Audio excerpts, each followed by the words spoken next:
And so I tell people, if you choose to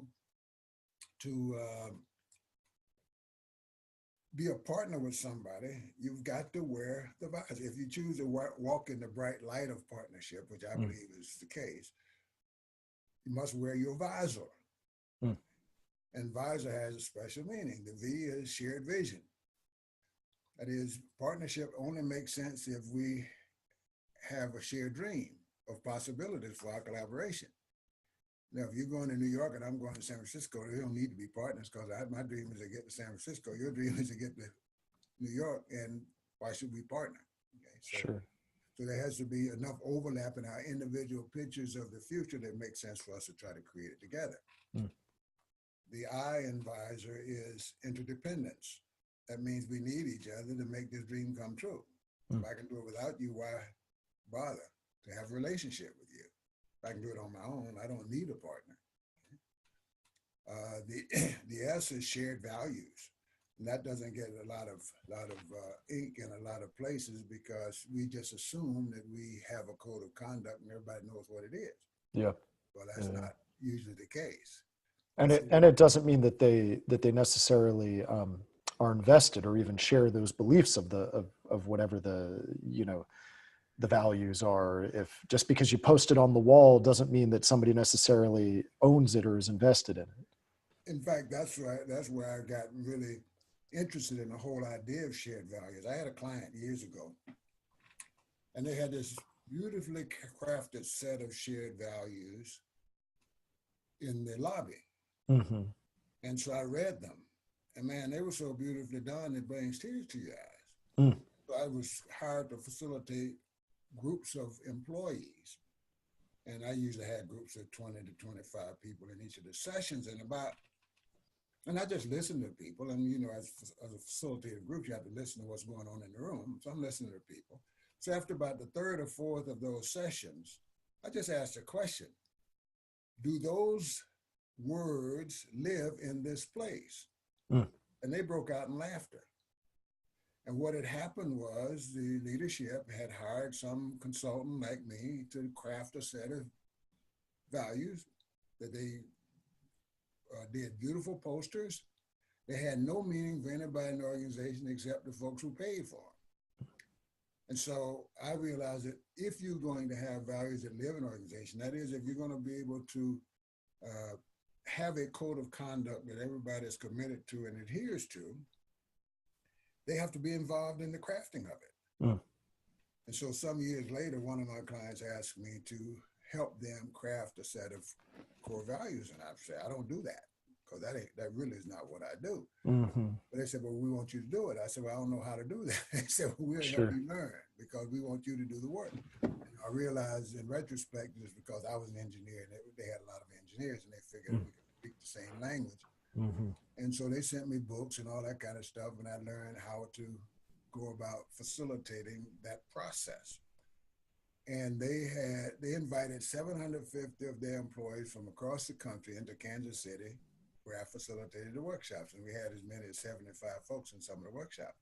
And that's why I learned how to help people do that. And it's basically name it, define it, and describe it in behavioral terms. So if you can name a belief and you can agree on what it means and you can agree on what it looks like when it's being committed to, then everybody can share a piece of that. And so I went through all of those folks and they came up with 3 values. I don't remember what they were. I know they all started with the letter C. Sure.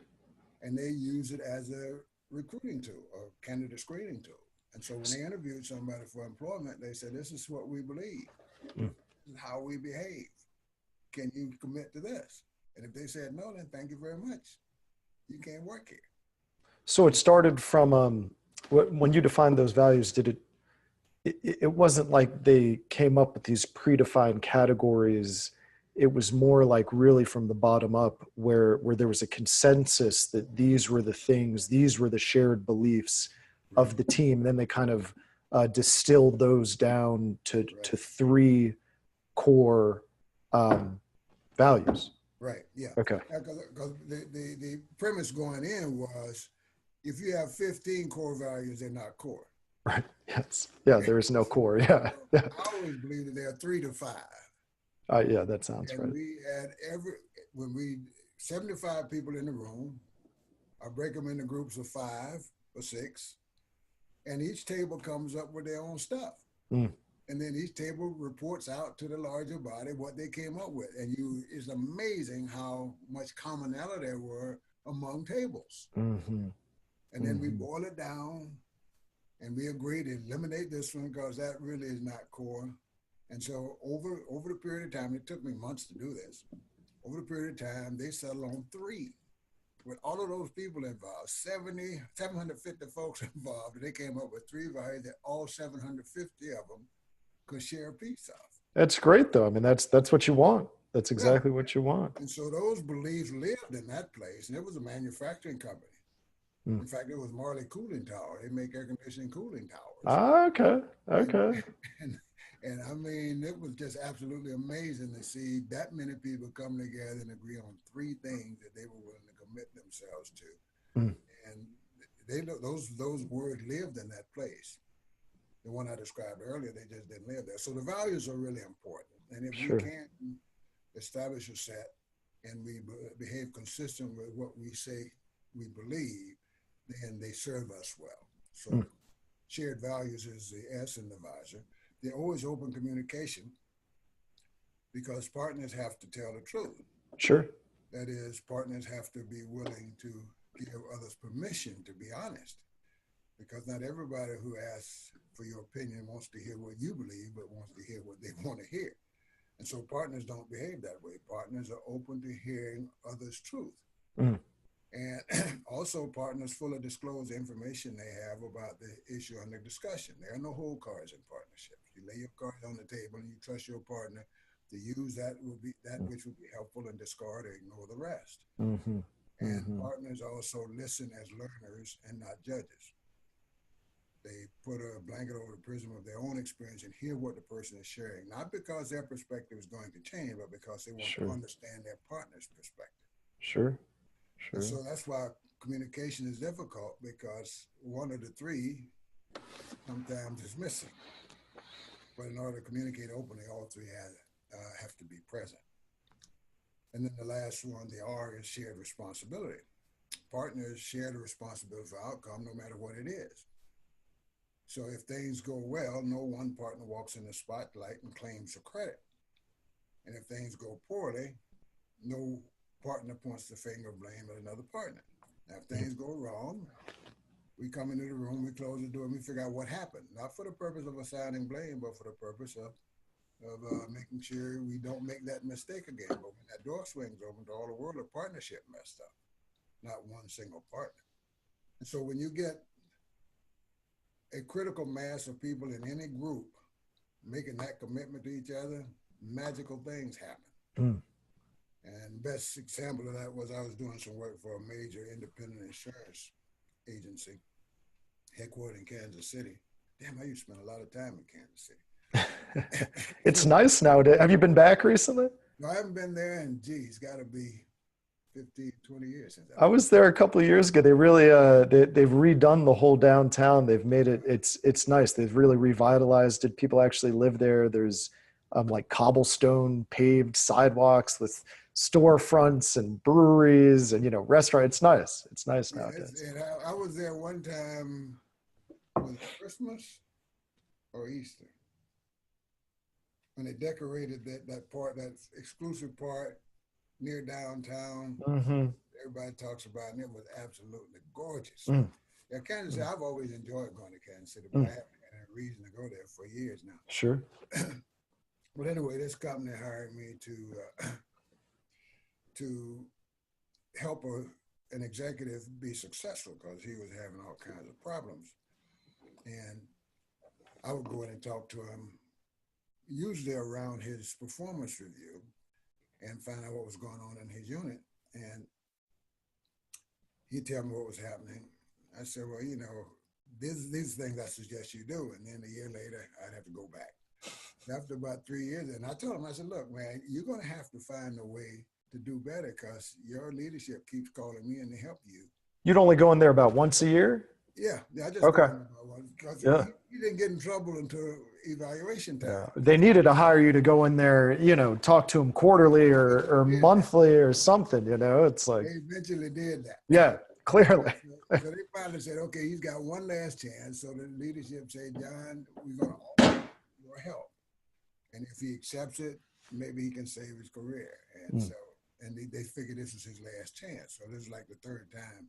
And so I said, okay. So I approached him. I said, look, they have asked me to help you be successful. And he was a guy who had a lot of commitment to his position.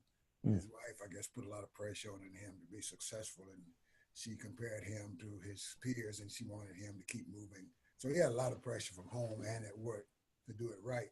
And so he accepted my help. So we had a workshop of his team, and we talked about the relationships among team members. And I went through the same thing I just went through with you with the visor. And I always ask at the end of those sessions, are you willing to sign up? Are you willing to wear the visor? And they all said yes. And I believed them because I could see in their eyes a willingness to try because they thought that their boss was in trouble and they wanted to be a part of the solution and not a part of the problem. So anyway, they did. I left town. About 3 months later, he calls me and he says, John, I think something special is happening in my unit. I don't want to overread it. So would you take a poll of my people and see what's happening? So I called every one of them individually and talked to them about what's happening. And man, they were smoking. And so I called him back and said, hey, you didn't overread it. It's really happening out there. These people are really honoring their commitment that they made in the workshop. So the anniversary of that first workshop, they invited me to their first anniversary celebration of their partnership. And I went back and it was just a simple pizza party in the conference room. And everybody kind of testified like an old time revival. Everybody told what this last year had meant in terms of their helping their boss be successful. And he had some challenges and he had to let them help him be successful. And he agreed to do that. And he had done that. And everybody was excited about what they were able to do as partners as compared to what it was when they were kind of several little fiefdoms. Anyway, about 3 to 4 months after that celebration, this one lady decided she was sick of this partnership game. So she decided she wasn't going to communicate openly with her partner. She wasn't going to help them, and she didn't want them to help her. If she left and her phone rang, she didn't want anybody answering her phone for her and that kind of stuff. So the partnership decided that we can't have this. So what I learned through that experience with partnerships tend to be self-regulating. So he didn't have to intervene. The partnership called her in and called her on her behavior and told this is not what we agreed to. And we can't tolerate this because we're doing really well as long as we all play as partners. And she decided she didn't want to do that. So she went to him and asked him for a severance package. And he gave her one, she left, and they now recruited somebody who was willing to sign up at the beginning. And so I think that it takes a lot of pressure off the boss. He was able to be successful. The unit was much more fulfilled in their labor. And it was just because they made a conscious commitment to wear the visor. Remind us, so what's the acronym stand for? Shared vision is a V. Okay. Interdependence is the I, and it's interdependence in the Stephen Covey sense. Win-win deal. We're going to walk this path together. Okay.